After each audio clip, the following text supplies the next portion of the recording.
大家好，又係鹽石屋介紹水晶嘅時間啦。咁今次呢樣嘢咧係白晶做嘅龍龜嚟嘅，係啦。咁見到啦，龍頭啦，龜身係啦，咁加埋就係叫做龍龜啦。我哋咁如果嚟緊犯太歲嘅朋友，都可以擺下佢哋嘅，擋下啲唔好嘅嘢啦，辟邪啦、化煞啦咁樣嘅。咁除咗呢啲功效之外咧，佢仲可以招財，提升你嘅事業運啦，同埋令你家庭更加和諧咁樣嘅，係啦。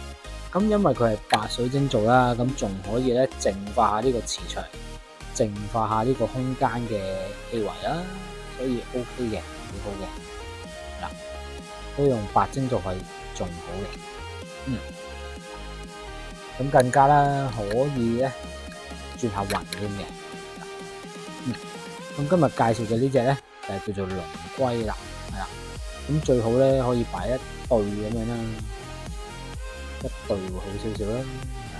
好，今日介紹嘅係白晶龍龜啦，咁就希望大家中意呢條片啦，可以 like 同 share 俾朋友啦。咁如果想跟得貼啲嘅，有 subscribe 埋我哋嘅 YouTube channel 嘅，多謝大家，拜拜。